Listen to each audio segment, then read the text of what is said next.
The Charisma Myth by Olivia Fox Cabane. Picture this: New York City, 1955. The sun's blazing, the streets are alive with energy, and Grand Central Terminal is packed with people rushing to catch their trains.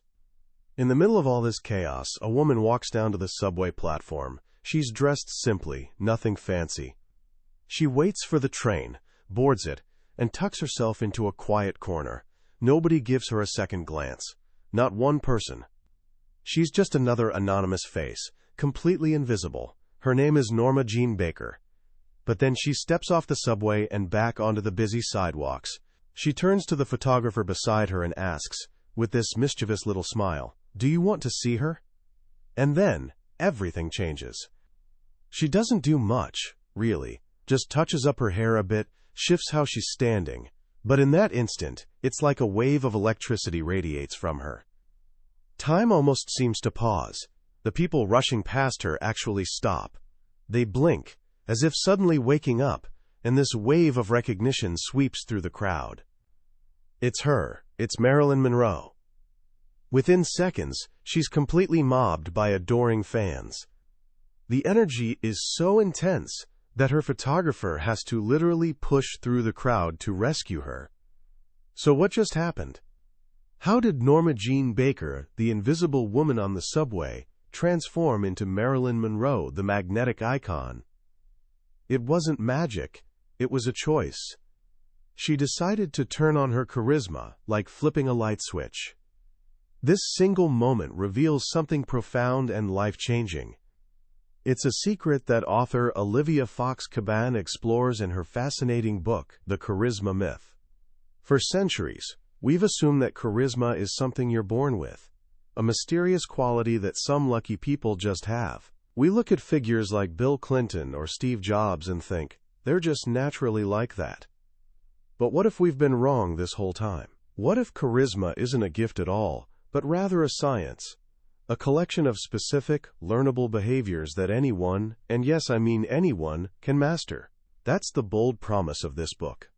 By the time we're done today, you'll understand that charisma isn't who you are, but what you do. And you'll have practical tools to start practicing it, unlocking a level of personal magnetism you never imagined possible. Let's start by demolishing some myths. When I was younger, I thought charismatic people were always the loud, outgoing types, the extroverts, who could own a room with their booming laugh. But the author shows us this is one of the biggest misconceptions out there.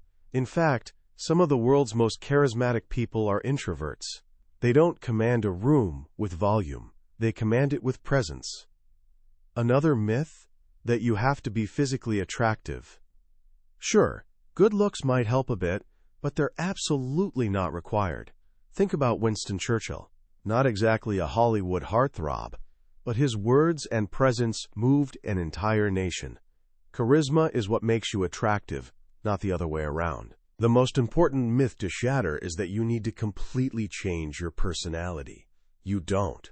This isn't about becoming someone else. It's about learning new skills, like learning piano or riding a bike.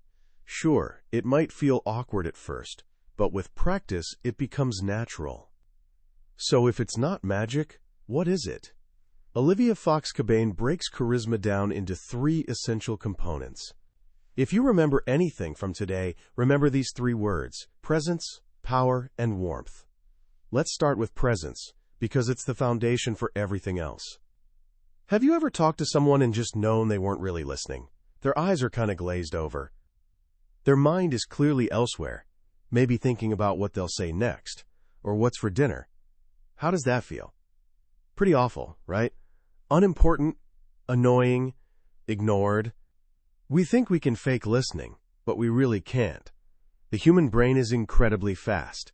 It can read a facial expression in just 17 milliseconds. If your reaction is even a split-second delayed because your mind wandered, the other person will pick up on it subconsciously. They'll get this gut feeling that something's off, that you're not being genuine. And in that moment, trust crumbles and charisma becomes impossible. Being present simply means having moment-to-moment awareness of what's happening right now. It means actually paying attention to the person in front of you, instead of the endless chatter in your own head. Now, this is way easier said than done. Our brains are basically wired for distraction. It's a survival thing. Our ancestors had to constantly scan for threats or opportunities. That rustle in the grass could be dinner or a tiger. The person who wasn't easily distracted, well, they probably didn't make it long enough to become our ancestor. So how do we fight thousands of years of evolution? The author gives us some beautifully simple exercises. Next time you're in a conversation and feel your mind wandering, try this. For just 1 second, bring your attention to physical sensations in your body. Focus on your breathing, the feeling of air entering your nostrils, or, even more discreetly, focus on the sensations in your toes. Yes, your toes. It sounds ridiculous, but it works. It forces your mind to sweep through your body and anchor itself in the physical reality of this moment. Just a 1-second reset, then bring your full attention back to the person you're with. When you give someone your complete presence, even for just a few minutes, you make them feel like they're the most important person in the world. That feeling is incredibly rare and deeply magnetic. The next two components are power and warmth. When we first meet someone, our primitive brain asks two fundamental questions. The first is this person a friend or a threat? That's the warmth question. It's about intention. Do they have my best interests at heart? We assess this almost entirely through body language, a genuine smile, open posture, a soft tone of voice. Warmth is goodwill toward others. The second question is, can this person help or hurt me? That's the power question. It's about capability. Does this person have the ability to affect my world? We look for clues of power everywhere. Confidence, social status, intelligence, physical strength, even wealth. Think about it like this. Warmth without power can come across as eager to please, even a bit needy. People might like you, but they won't see you as charismatic. Power without warmth can be impressive, but it can also feel cold and intimidating. You might be respected, but you won't be magnetic. True charisma is the combination of both. When you meet someone who projects high power and high warmth, you get the sense that they could move mountains and that they'd be happy to move one for you. This combination is irresistible. It's beautifully illustrated by the story of two British prime ministers, William Gladstone and Benjamin Disraeli. As the story goes, the week before an election, both men happened to have dinner with the same young woman. When a reporter asked her about her impressions, she said something remarkable. After dining with Mr. Gladstone, she said, "I thought he was the cleverest person in England." But after dining with Mr. Disraeli, she continued, "I thought I was the cleverest person in England." Guess who won the election? Disraeli, the man who made others feel brilliant. Gladstone projected power and intelligence. Disraeli projected power, intelligence, and warmth. He made her feel seen, valued, and smart. So, presence, power, and warmth, these are the building blocks. But how do we actually project them? We can't just decide to have more power or be warmer. Trying to consciously control all the tiny muscles in your face and subtle shifts in your posture is impossible. This brings us to the most important principle in the entire book. Charisma starts in the mind. Your body language directly reflects your internal state. Whatever you're thinking and feeling will show up, whether you want it to or not. If you're feeling insecure, your posture will shrink. If you're feeling anxious, tension will show around your eyes. And here's the secret key that unlocks everything. Your brain cannot tell the difference between imagination and reality. Have you ever felt your heart race during a scary movie? You consciously know it's just actors on a screen, but your brain sees danger and floods your body with adrenaline. The physical reaction is real, even though the stimulus is imaginary. The author calls this the placebo effect on charisma. Whatever your mind believes, your body will express. If you can create a charismatic mental state, the right body language will flow naturally and authentically. So the first half of developing charisma isn't about learning what to do with your hands. It's about learning to manage your internal world. And to do that, we first need to face the obstacles in our way. The first obstacle is physical discomfort. Imagine you're in a critical business meeting, trying to project confidence, but you're wearing an itchy wool suit on a hot day. You start fidgeting. You keep tugging at your collar. The person across from you doesn't know your suit is uncomfortable. Their gut just tells them you look tense and uneasy. They might misinterpret that tension as lack of confidence in what you're saying. Hunger, cold, heat, an uncomfortable chair. Any of these can hijack your mental resources and leak into your body language. The solution is simple: prevent, recognize, and remedy. Plan ahead. Choose comfortable clothes. Eat before an important meeting. If you feel discomfort arising, like sun in your eyes, don't just suffer through it. Acknowledge it. Say, "Would you mind if we shifted a bit? The sun's right in my eyes." This prevents them from misinterpreting your squint as disapproval. But far more powerful than physical discomfort is mental discomfort. This is where the real work begins. The author identifies key culprits that destroy charisma: anxiety, dissatisfaction, self-criticism, and self-doubt. Think about anxiety, especially the kind that comes from uncertainty. Our brains hate uncertainty. They see it as an error that needs fixing. We'd often rather get bad news than be left in suspense, because at least bad news is certain.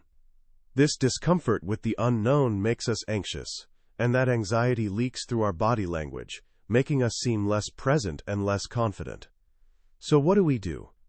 The author offers a beautiful technique called the responsibility transfer.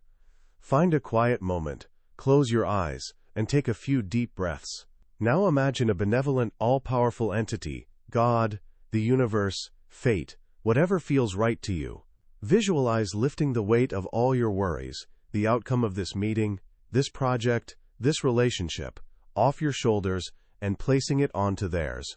They're in charge now. Everything's taken care of. Your only job is to do your best and enjoy the journey. Does this magically solve the problem? No, but it uses the placebo principle. For a moment, your brain believes the burden has been lifted, and in that moment, it sends a signal of relief through your body. Your shoulders relax, your breathing deepens, and the anxiety fades. You've changed your internal state, and your body language follows. Another charisma killer is self-criticism. That little voice in your head telling you you're not good enough, that you just said something stupid, that you're going to fail. When that voice attacks, your brain perceives it as a real threat. It goes into fight-or-flight mode, releasing stress hormones like cortisol and adrenaline. Your higher cognitive functions, the smart, creative parts of your brain, start shutting down. You can't think clearly, and the tension flashes across your face. The person you're talking to sees it and assumes it's a reaction to them. This leads to what's called imposter syndrome, the feeling that you're a fraud just waiting to be exposed. Here's a fascinating fact. The author reveals that over 70% of people have felt this way at some point. It's especially common among high achievers. Every year at Stanford Business School, 2/3 of incoming students raise their hands when asked if they feel like the one mistake the admissions committee made. You are not alone in this feeling. So how do we handle all this internal negativity? The author gives us a powerful 3-step process. Step 1. Destigmatize discomfort. Simply realize that these feelings are normal. Everyone experiences them. Even enlightened monks get angry. When you feel shame or anxiety, your first thought might be, "I shouldn't be feeling this way." So now you feel bad about feeling bad. Destigmatizing means giving yourself permission to be human. Remind yourself that billions of people have felt exactly this way. It's not your personal failure. It's part of the shared human experience. This alone can strip the negative feeling of much of its power. Step 2. Neutralize negativity. This is about realizing your thoughts aren't facts. Your mind isn't a perfect mirror of reality. It's a filter, and it has a strong negativity bias. It's designed to look for threats. Remember the gorilla experiment? Participants watched a video of people passing a basketball and counted the passes. Half completely missed a woman in a full gorilla suit walking through the middle of the scene. Our attention is limited. We don't see reality. we see the version our brain chooses to show us. When a negative thought pops up, don't argue with it. Don't try to suppress it. We all know what happens when you try not to think of a white elephant. Instead, just label it. See it as graffiti on a wall. It's just a thought, an electrical impulse. It has no inherent power over you. Step 3. Rewrite reality. This is the most creative and powerful step. Since we often don't know the true story behind a situation, we might as well choose the interpretation that helps us most. This is called cognitive reappraisal. Imagine you're driving to an important meeting and someone cuts you off aggressively. Your first reaction is anger. Your body floods with stress hormones. Now, what if you learned that driver was a parent desperately rushing their choking child to the hospital? Would your anger instantly vanish? For most people, it would. You can do this for any situation. You don't know why your boss seemed cold in the meeting. Maybe they're not mad at you. Maybe they have a splitting headache. Or they're worried about their own problems. By choosing a more compassionate story, you change your emotional state, which protects you from stress and keeps your body language open and warm. This is especially powerful for dealing with resentment. As the saying goes, resentment is like drinking poison and waiting for the other person to die. The author suggests an exercise called getting satisfaction. Write a letter to the person you resent, saying everything you've ever wanted to say. Get it all out. Then, on a fresh sheet of paper, write their response, the perfect, heartfelt apology you've always wished you'd receive. Your brain, unable to distinguish imagination from reality, will feel a sense of closure. The resentment will lose its grip. Once we've learned to clear away the obstacles, we can start proactively creating the mental states we want. And the most powerful tool for this is visualization. Top athletes have used this for decades. Golfer Jack Nicklaus said he never hit a shot, even in practice, without first creating a perfect mental movie of it. When you vividly imagine yourself doing something, your brain activates the same neural pathways as if you were actually doing it. You can literally change your brain structure just by thinking. To boost your confidence before a big presentation, don't just think, be confident. Close your eyes and remember a time when you felt absolutely triumphant. Hear the applause. See the smiling faces. Feel the warmth of success rising in your chest. Make it as sensory-rich as possible. When you open your eyes, your body will be coursing with the same chemistry of confidence you felt in that moment. Your posture will be more expansive, your voice more resonant, and your presence undeniable. This works for generating warmth too. And the path to warmth often begins with 3 practices: gratitude, goodwill, and compassion. Gratitude is a powerful antidote to neediness and desperation. Instead of focusing on what you lack, focus on what you have. It doesn't have to be big things. You can be grateful for the sun on your face, the comfort of your chair, or the taste of your morning coffee. This simple shift in focus can soften your entire demeanor, making you project both warmth and a grounded sense of confidence. Goodwill is simply the state of wishing others well. In any interaction, try to find 3 things you genuinely like or appreciate about the person in front of you. As you search for the positive, your mental state changes, and your body language follows, projecting a warmth the other person can feel. A simple but profound visualization is to imagine everyone you meet has invisible angel wings. It sounds whimsical, but seeing them, even for a second, as fundamentally good, can instantly soften your heart and warm your expression. Sometimes goodwill isn't enough, especially with difficult people. That's when we need compassion. Compassion is empathy plus goodwill. It's not just understanding how someone feels, but also wishing them well. The author guides us to imagine their past. What was their childhood like? What struggles have they faced that you know nothing about? What if this were their last day on Earth? This isn't about letting them off the hook. It's about protecting yourself from the toxic effects of their negativity. It allows you to stay centered and warm, which is surprisingly effective at disarming difficult people. And perhaps the most challenging but most rewarding form of compassion is self-compassion. This is the warmth we direct inward, especially when we fail. It's not self-pity or self-indulgence. It's treating yourself with the same kindness you'd offer a good friend. Research shows that people with high self-compassion are more resilient, less anxious, and more willing to take personal responsibility for their mistakes, because failure doesn't trigger a spiral of self-criticism. With all these internal tools, you're now ready to master the different flavors of charisma. The author outlines 4 main charisma styles. You don't have to be just one. True masters can shift between them depending on their personality, their goals, and the situation. First is focus charisma. This style is based on presence. It's the charisma of the great listener.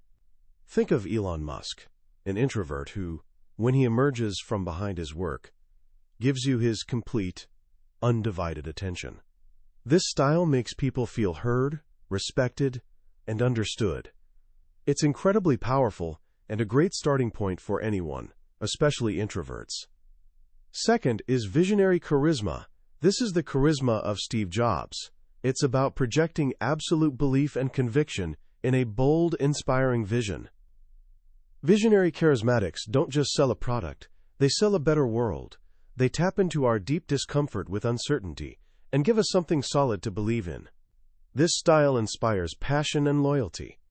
Third is kindness charisma. This is the charisma of the Dalai Lama. It's based purely on warmth. It comes from a place of complete, unconditional acceptance. It makes people feel cherished, safe, and seen. This style creates deep emotional bonds and can be a powerful tool for connection and healing. Fourth is authority charisma. This is the charisma of Colin Powell. It's based on power, status, and confidence. People with authority charisma are listened to and obeyed.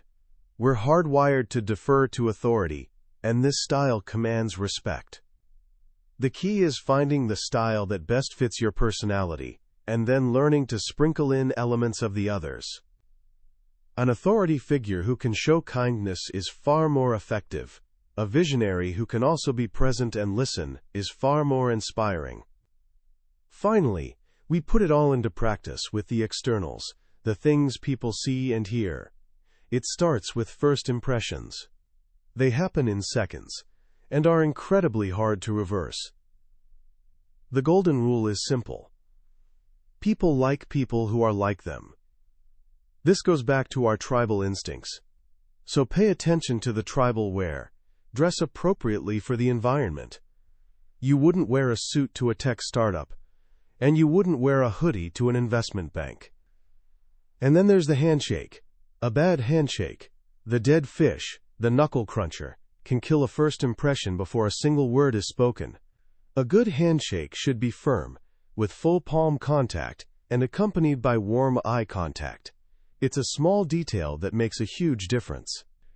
When it comes to conversation, the goal isn't to impress them, but to let them impress you. Make them feel interesting. Ask open-ended questions.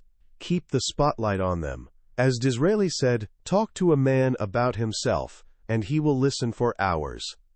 Your voice is another powerful tool. To project power, speak slowly, pause often, and drop your intonation at the end of sentences. Think of a judge delivering a verdict. To project warmth, there's only one thing you need to do. Smile. Even on the phone, a smile changes the tone of your voice in a way people can hear and feel. And finally, your body language. To project power and confidence, take up space. The author calls this being the big gorilla. Stand with a wide stance, open your chest, and keep your posture expansive. Studies show that holding a powerful posture for just 2 minutes can increase testosterone, the confidence hormone, and decrease cortisol, the stress hormone. You can literally change your body's chemistry by changing your posture. To project high status, be still. Avoid fidgeting, excessive nodding, or using filler words like and ah.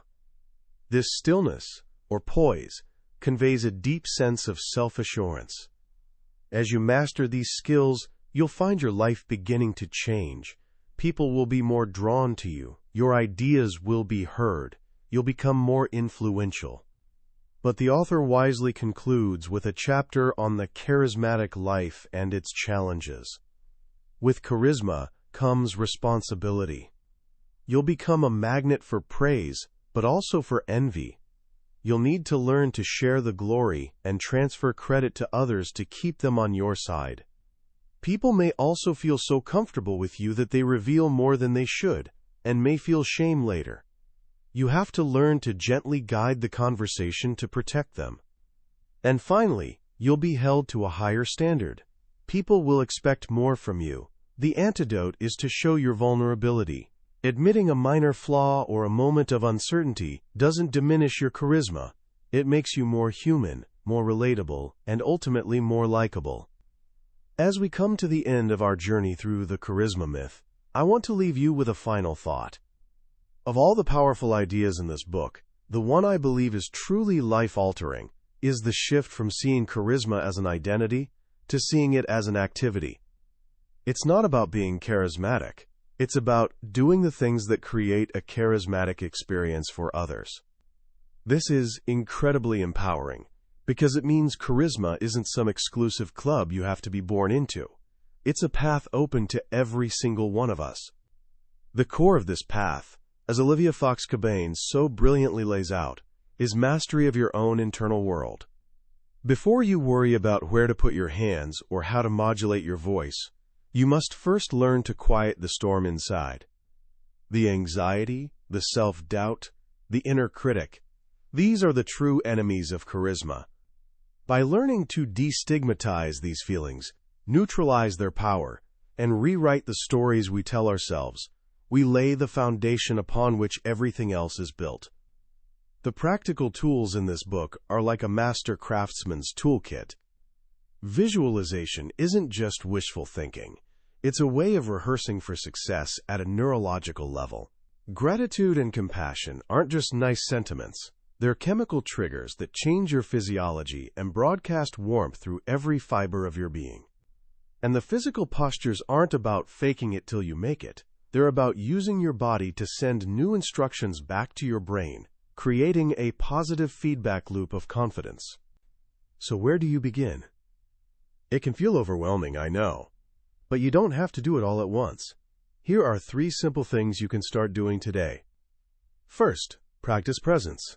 Just once today, in one conversation, make a conscious effort to be fully there. When you feel your mind drift, gently bring it back by focusing on your breath or the feeling in your toes. Notice the difference it makes, both in how you feel and in how the other person responds. Second, pick one technique for handling mental discomfort. The next time that voice of self-criticism pipes up, don't fight it. Just try labeling it. Say to yourself, self-criticism is here. See it as graffiti on a wall. See what happens when you don't give it so much power. Third, experiment with one charisma style in a low-stakes situation. Maybe you're naturally an introvert. Try practicing focus charisma with the barista at your local coffee shop. Give them your full, undivided attention for the 30 seconds you're interacting. See how it feels to make someone else feel truly seen. This book isn't about manipulation. It's about connection. It's about learning to remove the internal barriers that prevent us from showing up as our most confident, warm, and authentic selves. The charismatic person you wish you could be isn't someone else. It's a version of you that's already there, waiting to be revealed. And now you have the map to find them. That was a summary of the Charisma Myth by Olivia Fox Cabane. We've explored the core principles today, but I'll be honest, a summary is like looking at a travel brochure. The real adventure happens when you take the trip yourself.